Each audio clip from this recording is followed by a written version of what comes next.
তুমি করেছো। মুখে কিনে দেবো, মাথায় কিনে দেবো, এখানে চটপটে মরে যাবে।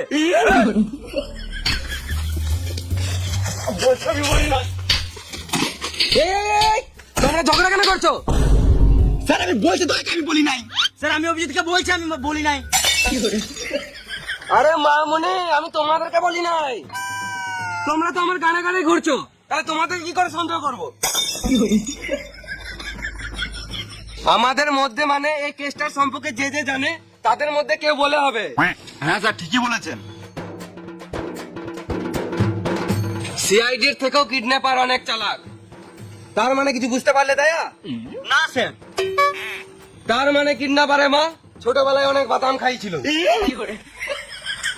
মানে শুনো না, এই বাদাম খেলে বুদ্ধি বাড়ে।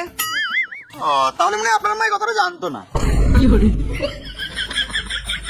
কিন্তু আমার তো বাদাম খেলে পাদ হয়।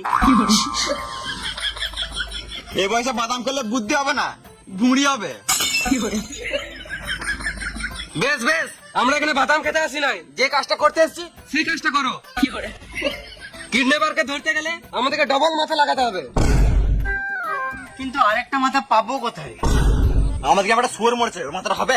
আরে ভেড়া চুদা গুলো, ডবল মাথা মানে কিডন্যাপারকে ধরতে গেলে ডবল বুদ্ধি খাটাতে হবে। চলো।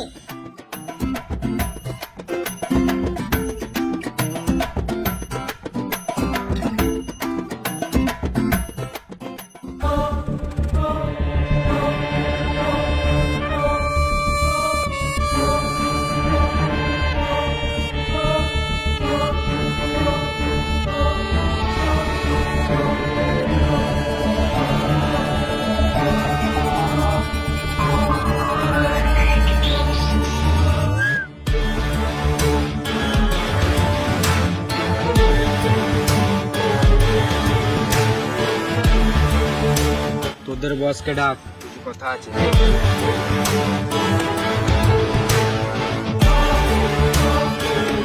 বস, ওই লোকটা তোমাকে ডাকছে।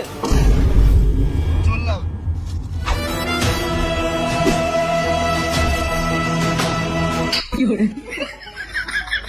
মারলে কেন? খেপা চোদা মারলে কেন? তোকে ডাকছে, আবার তুই তোর চামচাকে লাগা পাঠাচ্ছিস। নিজেকে অনেক বড় হুনুর জিন্দগি আছে তো, ছোট পরে লেজ আমার তো কোনো লেজি নাই। আছে তো সামনে জোপের ছোট পাড়া। তোদেরকে যেমন টাইমে টাইমে খাওয়াচ্ছি, আমার কাজটা যেন ঠিক টাইমে টাইমে হয়, নাহলে খাবারে বীজ মিশিয়ে দেবো, ঠিক টাইমে মরে যাবি। এবারে তোদেরকে স্যাডের হাত থেকে বাঁচালাম, বারবার কিন্তু স্যাডের হাত থেকে বাঁচাতে পারবো না। এবারে গাড়ে একটু হোঁশটা রাখিস, তাহলে ভাতও হারাবি, ভাতারও হারাবি। বেশ ঠিক আছে, যা তাদের ভাতটা খেয়ে লাগা।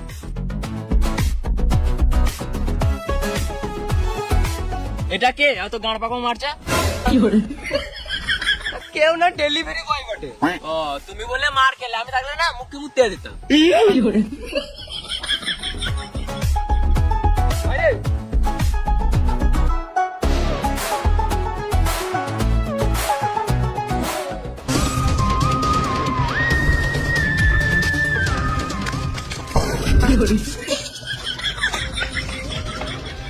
এটা কি হলো?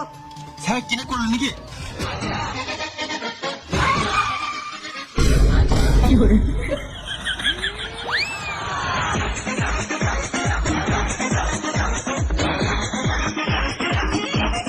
স্যার এটা কি হলো?